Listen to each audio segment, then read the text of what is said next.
bè hụt từ vịt bè tập ri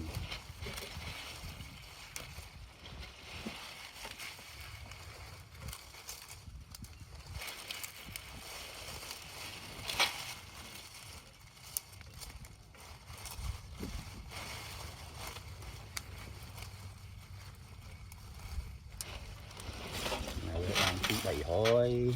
đang buồn thôi phải làm phải làm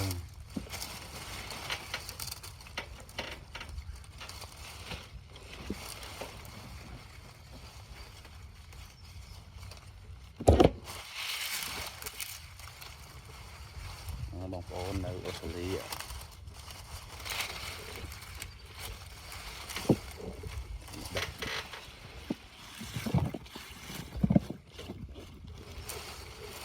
beri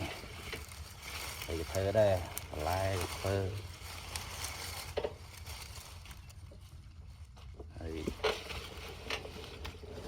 thì tới chỉ biết âu xử lý ơi ở miền tây tận đấy ta tích hạt thêm ta đi từ lúc ngày nó nghe tích mà hạt thêm beri ở đó nó thơ lại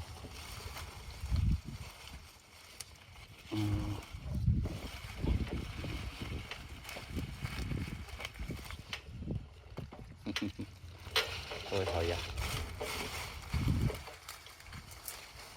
mà là tầm bàn chụp thấy buồn là tầm máu tầm bảy bốn chi mà rong ăn pram và mùi tre mùi phở tre mà rong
cái tham mạo xử lý nâng rùa là bông tô ơi